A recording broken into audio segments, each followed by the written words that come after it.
The 2023 season is around the corner. If you're going to win your league this year, you're going to have to draft players that are going to break out. Well, with us today is Josh Raymer, who is the co-host of the IDP Show, as we discuss IDP breakouts for the 2023 NFL season. Hike! Well, Josh, why don't you start us off and give us your first of two IDP breakouts? Absolutely, Steve. Appreciate you guys having me on today. Love the show, love the channel, and really happy to be talking IDP breakouts. It's one of my favorite topics. And we're going to kick things off with a player that I think is probably universally looked at as an IDP breakout. I think John Macri actually called him the number one breakout for linebackers, and it's Ernest Jones, Los Angeles Rams linebacker. We knew that he was going to play second fiddle last year to Bobby Wagner. And he did. But Bobby Wagner back with the Seahawks now. And so we wondered, is Ernest Jones going to be able to retain this LB1 role for the team? And looking at the moves this team has made this offseason, he has. They have not brought in anyone to compete with Ernest Jones. So he is the unquestioned LB1. I would expect him to wear the green dot. And not only have they not brought in anyone to compete with him for that spot so far, I mean, we're here in August. It could still happen, but I don't think it will. But look at the team that they have around Ernest Jones headed into this season. So Ernest Jones played the seventh most snaps on the Rams defense in 2022 with 723 snaps. Headed into this season, all six players who had more snaps than him are now gone. Bobby Wagner, Jalen Ramsey, Nick Scott, Taylor Rapp, Leonard Floyd, and Greg Gaines. So this team is going to rely on Ernest Jones because there's no one else there. Now let's look at some of the specifics. Jones had 109 tackles and just 6 missed tackles in 2022. So he is a sure tackler. In fact, he graded out as the 8th best tackling linebacker in the league with a grade of 84.3 by PFF. That was up from 73.7 as a rookie. So he's getting better in his quality of play. He's also seeing a snap count increase. He went 200 more snaps in year 2 compared to year 1. So I think it's reasonable to expect another 200 snap jump from Jones in 2023, and that should put him right around 1,000 total snaps. So we mentioned the tackling grade and how many tackles he had on that few of snaps. He had a 15% tackle rate. The average for linebackers, 13.3. So he is above average on his tackle rate. If he does see that snap increase that we expect in 2023, he'd be in line for about 140 tackles. That's right around what Bobby Wagner had in 2022, which was 133 tackles on 1,079 snaps. So what can we expect here? What does a breakout look like if Ernest Jones does what we think he can do? Well, Bobby Wagner finished as the LB6 by our scoring, Big 3 scoring last season. Ernest Jones is currently LB20, and I think he has top 12, even top 6 upside in 2023. So give me Ernest Jones to break out this year. So everything you just said was music to Joe's ears as he has Ernest Jones on his dynasty roster. Oh, you took the words right out of my mouth, Steve. Just super excited. I hope that the big breakout happens, because if it does, I'm going to be extremely happy. I have him on our dynasty team in our league, so definitely expecting good things from him this year. Yeah, you're a smart man, Joe, and I would say that you typically want to have one of these locked and loaded studs as your LB1 going into the season. Seeing a Foyce Aluakan, seeing a Roquan Smith, a Nick Bolton atop your roster, atop your linebacker depth chart feels good. It makes you feel warm and fuzzy. I have no problem with Ernest Jones being my LB1 for my team. So I think it's a great way, especially to capture value at other positions in the draft. If you can know, I can go get Ernest Jones at LB20 and just scoop up a ton of DL value early in the draft. So that's the perfect kind of breakout, because you don't have to pay top dollar for this guy yet. Yeah, it makes a ton of sense. Yeah, I agree with you. I think that people, I mean, obviously the Rams defense as a whole has had a reputation of being a really good defense because of Aaron Donald obviously being in the middle of that defense. He's still there. I question maybe he might get traded at the deadline. I'm not sure he's going to want to be a part of a team that is mediocre, which I expect. But like you said, I mean, that team is absolutely just ravaged. I mean, like you said, all their top players are no longer there. I think this team is going to struggle. I think you're right. I think Ernest Jones could be a attacking machine. Really liked him coming out of college. I liked him as a sleeper. And then when they brought in Bobby Wagner, it was like, because we thought that was going to be last year. But I think this year is really where it's going to happen. Yep, I'm looking forward to it. So. Yes. Me and you both, Joe. Let's get the Ernest Jones breakout in 2023. Yep. All right, Steve. So first breakout candidate I'm going to go with is David Ojabo. Now, not everyone might not be familiar with him, as he was taken, in the draft. After he tore his Achilles in the draft process, the Ravens ended up getting him, a second round. I think he would have been a first round pick had it not been for the Achilles injury. But he's actually saying he's feeling more explosive since the Achilles injury, and if that's the case, I mean, he's only played 1 year of college at Michigan, but in that 1 year he was highly productive. Had 35 total tackles, 12 tackles for loss, 11 sacks, 3 defended passes, and a fumble recovery. And the Ravens were actually the perfect spot for him because the defensive coordinator that was at Michigan that year is now the defensive coordinator with the Ravens, came over last year, and that's Mike McDonald, going to keep in that same system that he had at Michigan. I'm expecting a way to make an extra leap in this defense as well. And if that happens, these two as running mates could be good things. And I don't think, double-digit sacks for Ojabo is out of the question this year. Yeah, I think you're right, Joe. I think Ojabo would have been a top 15 pick if he hadn't torn the Achilles. And you look at, he's purely speculative at this point, right? We don't have any proof point aside from a game. I think he played the last game of the season last year. And so we don't have much to go on. But you look at the opportunity. You look at what this team is signaling to us by the fact that they let Justin Houston go. They let Calais Campbell go. And they really haven't added anyone to that edge rushing group. It's Odafe Owe, who I know some people are back in on. No thanks. I'd rather go elsewhere and let somebody else be right on that call if it is, if he does have a nice productive year.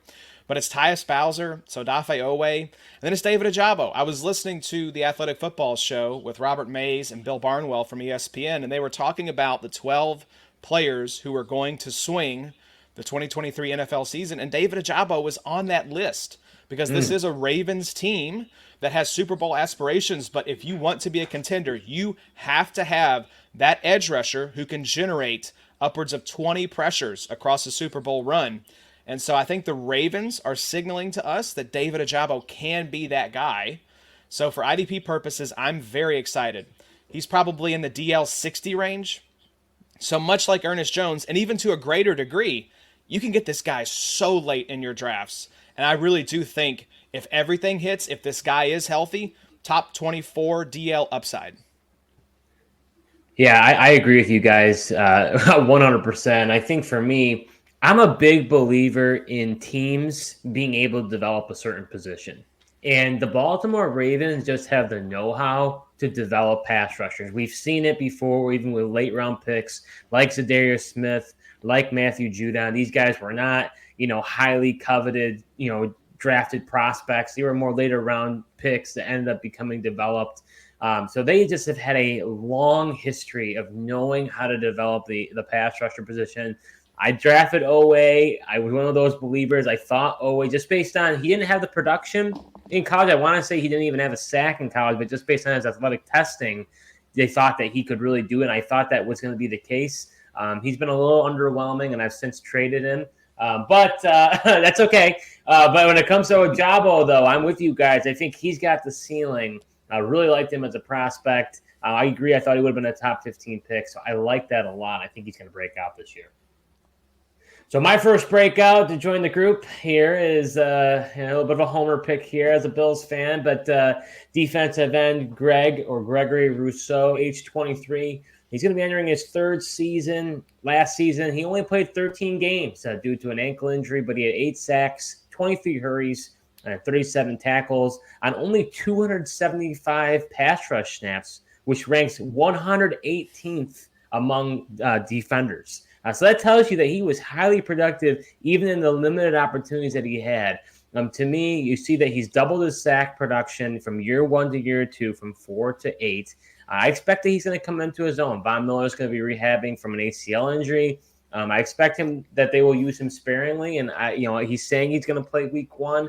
We need Von for the playoffs. He was not there last year because of what happened on Thanksgiving, and so to me, I think they're going to use him sparingly. I like that Sean McDermott now is transitioning and is being a coordinator coach, if you will, by running the defense. Sean is a more aggressive play caller than Leslie Frazier was, so I expect that could be more beneficial. Now, in Buffalo, they do rotate the edge rushers, but Greg Rousseau, because of his frame, he can rush from the interior. I wouldn't be surprised when Leonard Floyd and Von Miller are back. They push Gregory Rousseau inside and rush the passer with Ed Oliver on the inside. And then with the addition of Leonard Floyd, like I mentioned, I think it's going to take the pressure off of Rousseau. So to me, I see him getting definitely over 10 sacks this season. He could even get closer to that 13-14 range. So I think it could be a big breakout for him in his third year. I love this call, Steve. There's some question marks I have, and I think you've addressed some of them. What is the defense going to look like under Sean McDermott? Because what's always been detrimental to Gregory Rousseau's IDP upside, it's this edge rushing rotation they have. Yeah. I think Von Miller probably starts the season on PUP. I think they're going to bring him along slowly because, like a closer in baseball, they want him for that home stretch of the season and for the playoffs. So I don't think we're going to see him early in the season. I think Leonard Floyd is going to be that Von Miller substitute. But you also have guys like Boogie Basham there. You have AJ Epinesa there. So I think old Greg, as we call him on the IDP show, I think he is going to be that number one guy.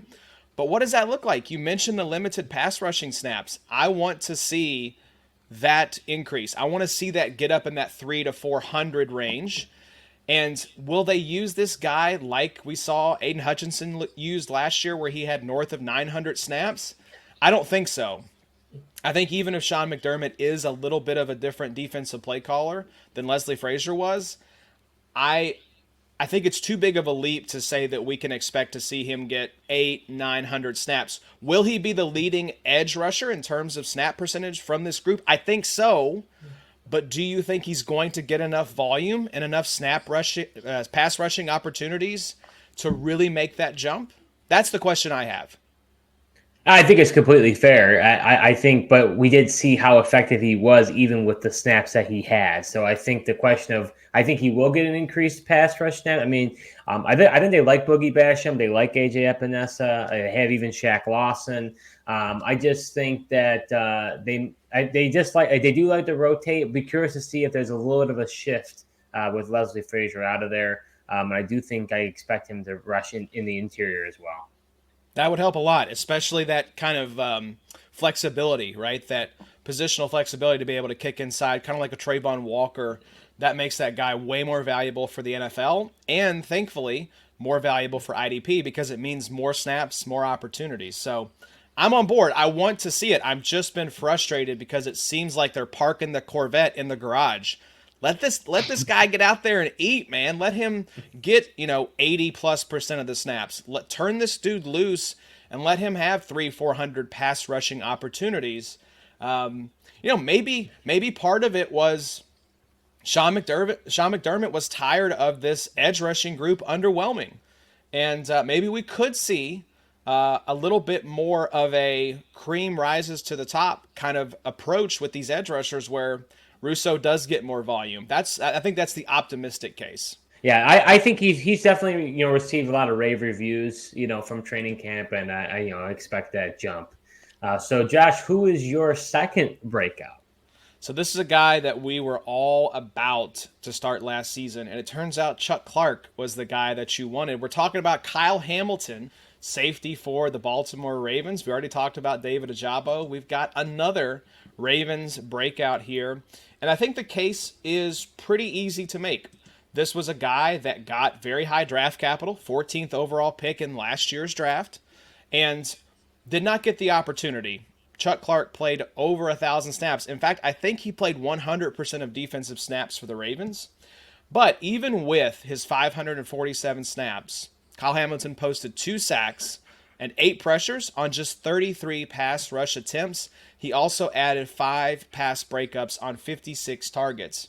So, again, Chuck Clark is gone. Wish him a speedy recovery with his injury there after signing with the Jets. But over 1,000 snaps are there for Kyle Hamilton to absorb.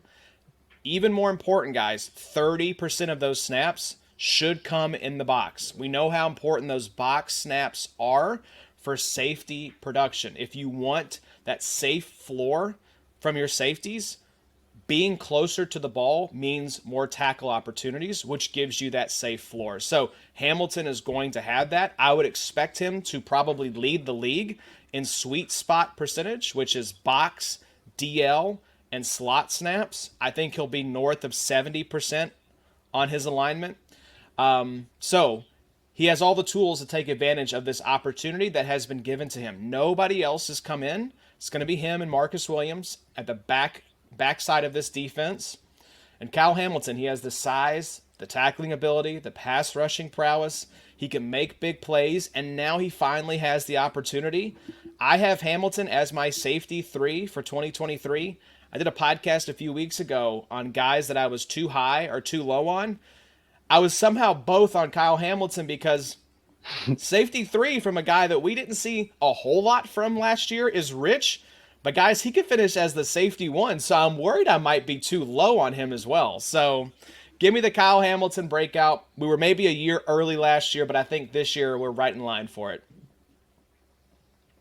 Yeah, I'm with you on that. I want to say which you guys, those who are listening might think I'm nuts. And obviously our scoring and our settings in our Dynasty League is completely different. But I want to say he might have been my number 1 prospect coming out of the draft. When I try to do a draft board every year, look at all the players, I just felt that he was a premier player coming out of Notre Dame. I was surprised by his usage, I think as you were. But similar to, now he's not the same player, but I'm going to say from an opportunity standpoint, you saw Richie Grant from the Falcons take a massive jump. And the reason why was just because he got playing time. He didn't have the playing time before. So, and then I don't know what he was in your scoring, but I want to say he was at least top 6. You could correct me there, but so to me, I see a similar huge rise for Kyle Hamilton. He has the talent. I mean, he's one of the probably more uber talented safeties we've seen in the last few years come out of the draft. So I like that a lot, Josh. Yeah, I mean, he's a generational type safety prospect along the lines of Derwin James. So it's like, if you know you're getting the next Derwin James, that guy needs to be top 5 prospect coming out. Ultimately, I think I would probably prioritize edge rushers. And then these like locked and loaded linebacker prospects, like what we think Jack Campbell could be. But, I mean, there's something to be said for having the safety 1 for the next 7 or 8 years at least. Joe, you coming on board the Kyle Hamilton hype train with us? Yeah, I'll be there, man. I mean, like you said, productive at Notre Dame in college, taken in the first round, 14. I definitely see the opportunity, for the rise. Chuck Clark's not there. Everything you guys said makes sense. I'm definitely on board. Here's what I'll say is that you guys participated in our IDP Madness Best Ball Draft. It was a lot of fun. Of course, the rule of thumb in there, especially as you get more drafts under your belt, is typically fade DB, right? And that's what I tried to do in most of these drafts is fade DB. But the one guy I'll break my rule for is Kyle Hamilton. So I think that speaks volumes about what I think this guy can be for 2023. Even if you are taking the fade DB approach, if he's sitting there in the 9th, 10th round, I think you got to make that. I think you got to push that button. I think you got to welcome Kyle Hamilton to the squad. Yeah, that makes a lot of sense. Like you said, I mean, if he is that box player and being close to the ball, that is what you like to see. But and especially in my best ball madness, there definitely was the fade DB approach. Yeah. DBs are going late. I was kind of surprised. Yeah, and it's like well, look at all this DB value, right? Like, oh, I should just snatch up these guys. But in best ball, the cornerbacks are so valuable, the safeties are so valuable, the whole DB pool is just expanded so much that you can wait, you can fade it. I mean, my last 8 picks were DB in that draft. But if Kyle Hamilton had been there in those mid rounds, I'd have really been thinking hard about it because I think he's that type of difference maker. So I would love to see the breakout. I think we're going to get it this year. So, Joe, who is your second breakout? Yeah, my second breakout, I'm going to go with linebacker Troy Anderson. This is a guy didn't get a lot of playing time last year, but when he did, he was pretty productive. Even though he didn't get a lot of playing time, and I think he only started 5 games, but he was still able to get 63 tackles, 3 tackles for loss, and 3 quarterback hits. So I mean, I think with Rashaan Evans out of the picture, who had 1,100 snaps in 2022. He's gone. Looks like Troy Anderson's going to be the starter. I think Anderson will step in and, absorb a lot of those snaps and get over the 100 tackle mark and be a really productive IDP player. Yeah, I love this call. Troy Anderson's one of my favorite linebacker targets in best ball drafts. You have the perfect 10 RAS. Now, Bijan Robinson has been taking it out on Troy Anderson in training camp because Troy got him on that first video that came out, right? And Bijan Robinson has just been making his life hell ever since. But this guy has the draft capital. He has the athleticism. We saw glimpses of it last year, and now he has opportunity. Rashaan Evans is gone. I don't think Michael Walker is any sort of threat. I think it's going to be Troy Anderson. I think it's going to be Caden Ellis. And I'm excited to see what this uber athletic guy can do because I think the sky's the limit in the middle of this Falcons defense that has produced prolific IDP production. Foye Oluokun, Deion Jones. This is not a team that is a big question mark when it comes to what can linebackers do. They can eat. They can ball out. They can be top 6 at the position. Will Troy Anderson get there year 1? Probably not. But I could absolutely see top 12, top 15 finish from Troy Anderson. And for where you're getting him in drafts, I think that would be a huge, huge steal. I'm with you. I like that pick lock. My only question mark that I have about him is I don't know his name off the top of my head, but I know they brought in the defensive coordinator from the New Orleans Saints. Now he's a new defensive coordinator. Anytime you have a switch like that, I know they still have the same GM. They have the same coach, but Arthur Smith more on the offensive side. With that change of philosophy, what happens with Troy Anderson? Is he going to be used as much as they were hoping to use him, or are things going to change? They brought in Caden Ellis, which kind of scares me because he played in New Orleans. He showed some flashes when Pete Warner was down. So as a result, are they planning on having Caden Ellis kind of step in, and then they've had that Michael Walker? So is it kind of a rotation of 3? So I like Troy Anderson. I think he's got from a potential standpoint, from an athleticism standpoint, he should be the guy you want of the 3. I just wonder if they'll put it all together. Here's what I would say. I think Ryan Nielsen coming over from the Saints spells good news for Caden Ellis, especially since they targeted this guy. They paid him. What is Atlanta primarily over the past, decade been really bad at? Pass rush. What was Caden Ellis really good at? Why was he an IDP darling? Because he was getting sacks, because he is a really prolific pass rusher as a linebacker. So if I had to kind of guess how they're going to deploy these 2 linebackers, I think you're going to see Caden Ellis in the Devin White type of role, where it's, hey, pin your ears back, get after the quarterback, go downhill, and then Troy Anderson is going to be left in the Levante David role to soak up those tackles. And I think the market is sleeping on what these guys could be. Again, we mentioned some of these names, Deion Jones, Foye Oluokun, multiple top 12 seasons. Guys, Troy Anderson is going as LB 30 right now by our ADP. We're talking about a guy with top 12, 15 upside, and you can get him, way later than that. And Caden Ellis even later, LB 35. So heck, if you're wondering, is it going to come together for Troy Anderson? Pass Anderson by, scoop up the value there in that round, and then take Caden Ellis, 5 linebacker picks later if you want a piece of this Atlanta linebacker group. There's some linebacker groups I don't want anything to do with. New England comes to mind, right? But man, I want a piece of this Falcons linebacking core because I think they've just restocked the pantry with some really good options. How they're going to be deployed, I think, is a very fair question. But that's my guess based on the skill set that these guys bring to the table. Yeah, I'm a big believer just in general when it comes to players reuniting with past coaches and then their plan for them in that team. Even with Derek, I had thought even before I did a video where I thought where Derek Carr could go. And the number one team I thought he could go to was the Saints because of Dennis Allen being the coach that drafted him, and what do you know, he ends up going to New Orleans. So I think, anytime you have a former player reunite with a past coach, there's a reason behind it. So Ellis is definitely going to get used for sure. You realize once you kind of peek behind the curtain a little bit and follow some of the moves that the NFL is a relationship business. Oh, yeah. And so when guys end up, like if you want to do a free agency prediction show, just get the cork board out with the red strings, right? Like a true crime mystery, and start to connect. Who has this player been connected to, coordinator-wise, coach-wise? Because those are the guys that are going to be advocating for adding those players. And you're right, when they bring them in, it is for a reason.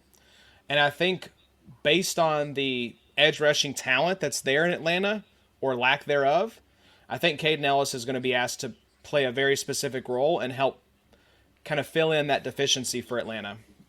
Yeah, and honestly, we just saw recently the biggest recent news in IDP world was Yannick Ngakoue signing almost a fully guaranteed $10.5 million contract with the Bears, who Matt Eberflus was his defensive coordinator in Indianapolis. So, like you said, it's definitely a relationship business. When you get in the weeds, you start seeing all the connections. You notice, like, oh, okay, there's a reason behind these moves. So my second breakout, and the last breakout for this show, is Nakobe Dean, linebacker out of Georgia. Slid way down the draft because of that injury. He's 22 years old. He ran a total of 37 snaps last season. So basically nothing. He was basically redshirted, if you want to think of it that way. The total number of vacated tackles in that defense is 265 total tackles, with the departure of TJ Edwards going to the Chicago Bears and Kaiser White going to the Arizona Cardinals. So to me, Nicholas Morrow, his counterpart, could have some upside as well. But I'm going to lean towards the ceiling and the potential of Dean. He's got the green dot. You referenced that a few times, Josh, today. But that's just saying that, hey, he's going to be the quarterback of the defense. So he's going to have a lot of responsibility. He's going to have a ton of snaps. I think he is going to have an amazing season this year. I'll be very curious where he ranks in your ADP list, because if people are looking, this should be an obvious breakout to me. Yeah, I mean, you look at the opportunity. That's you notice, what have we talked about across the board here for these breakouts? It's opportunity, right? Ojabo, competition's gone. Troy Anderson, competition's gone. Kyle Hamilton, same thing. Ernest Jones, same thing. So Nakobe Dean is the ultimate benefactor of that, because they got rid of not just one linebacker, but two. Kaiser White, TJ Edwards gone. Both those guys, great values as well, FYI. But you look at Nakobe Dean, he is LB 24 right now. So I think people are in, but they're also hedging their bets a little bit because they do worry about this guy is purely conceptual. We talked about it with David Ojabo. We haven't seen it. We haven't seen it from Nakobe Dean either. And people are still in on Nicholas Morrow. This is a solid veteran. The ceiling and the floor is like this, because I think he is a safe floor guy, but the ceiling is not there. The only ceiling you're capturing with Nicholas Morrow is the fact he's LB 53 right now by ADP. Oh, wow. And you could get, I would say, a top 36 guy. I don't want to get too crazy, because I really do, listening to recent training camp reports, and John Macri talked about this with Justin Varnes on the Big Nickel podcast this week, that Nakobe Dean is the LB1. Everything coming out of camp right now is he is the guy. And the debate is around who is the LB2. We assumed it was going to be Nicholas Morrow, But Christian Ellis, according to beat writers, who is going as LB 100 right now, might possibly usurp that job from Morrow. I think this is training camp fluff and hype. I think Nicholas Morrow will be the LB2. I think Nakobe Dean will be the LB1. And we saw TJ Edwards be a top 12, 15 linebacker, depending on your scoring last year. So I have no doubt that if Nakobe Dean can stay healthy, and that's the big, caveat for all these predictions, right, is health. But if he can stay healthy, there's no doubt in my mind this guy can be a top 12 linebacker for 2023. Yeah, definitely wouldn't surprise me. He's there. I think with the opportunities there, we've seen the Eagles be a productive team at the linebacker position as well. Those guys are gone. Either, like you said, health is really the concern, but Nakobe Dean was an absolute star in Georgia, and he definitely could show out here with the Eagles. Yeah, I mean, I think the Eagles are really good about this, right? Because you look at the fact they drafted Jordan Davis, they take Jalen Carter. So they are a team, they take Nakobe Dean, they are a team that plans really well for succession, for that player who's going to replace the expensive veteran that goes and gets paid somewhere else. So, I think Jalen Carter is going to be stepping into a much bigger role than maybe he would if Javon Hargrave was still there. But this team, Steve, you talked about developing talent. We don't want the Ravens developing wide receivers, but pass rushers, yes, yeah. Give me those guys. The Eagles, aside from maybe safety, this defensive line, we've seen the linebackers be very productive there. There are different coordinators. That is worth pointing out. Sean Desai is coming over as the new defensive coordinator. Jonathan Gannon and his pew is off to Arizona, that little weirdo. So we'll see. We'll see. I think kind of similar to the Bills, we've got some question marks about what that looks like. But in terms of opportunity, which is the number one indicator for success in IDP, is snaps. Nakobe Dean appears locked in as the Eagles' LB1. So that concludes our show, breaking down IDP breakouts for the upcoming NFL season. Before we sign off, Josh, thanks so much for coming on as a first-time guest at Front Office Pros. Where can others find your great work? Yeah, so we are at the IDPshow.com. The IDP Show, we are going to be 2 episodes per week in season. So myself, Adam, and Bobby, my co-hosts, we will be doing weekly recap episodes either Sunday or Monday, looking at all the action that was. And then our fine colleagues, Evan Ronda and Jake Colhagen, will be doing a weekly preview episode looking at the week to come, looking at some of those questionable players to say, obviously you're going to start Nick Bosa, and there are certain guys you're not going to start. But in that kind of fat middle, who should we be looking at in particular? So we're going to try to be really helpful in our podcast feed. Steve, you were a guest on the IDP After Show. Joe, we're going to get you on there as well. That's going to be available through our website. We're going to have 3 episodes per week in that feed. So 5 episodes coming out between those 2 feeds this season, plus all the resources available at theidpshow.com. We want to not only help make IDP more accessible, that's the reason we do these best ball drafts. We also want to give you the best quality information once you get in and decide, like you all did, this is the format for me. So appreciate you guys having me on. This was a ton of fun. Let's do it again here soon. Absolutely. And, if you are if you haven't tried IDP, I definitely recommend you try it out. Joe and I just did it a number of years ago, and we didn't know what we were getting into, but boy, are we glad we made that decision. IDP just changes the game. You will not want to go back to team defense. We play a full IDP, so we're talking 11 starter. That's definitely more than the norm, I would sure. But I definitely recommend it. It is really great, and couldn't recommend the IDP show more as well. If you enjoyed this video, we are a new channel, so we do ask you to show your support. You can subscribe to our YouTube channel. You can like this video. Put your comment below on what you think of our IDP breakouts, or go ahead and put your own IDP breakouts. We definitely want to hear from you. We also recently joined Apple and Spotify podcasts. You can follow us there as well. Thank you so much for watching, and until next time.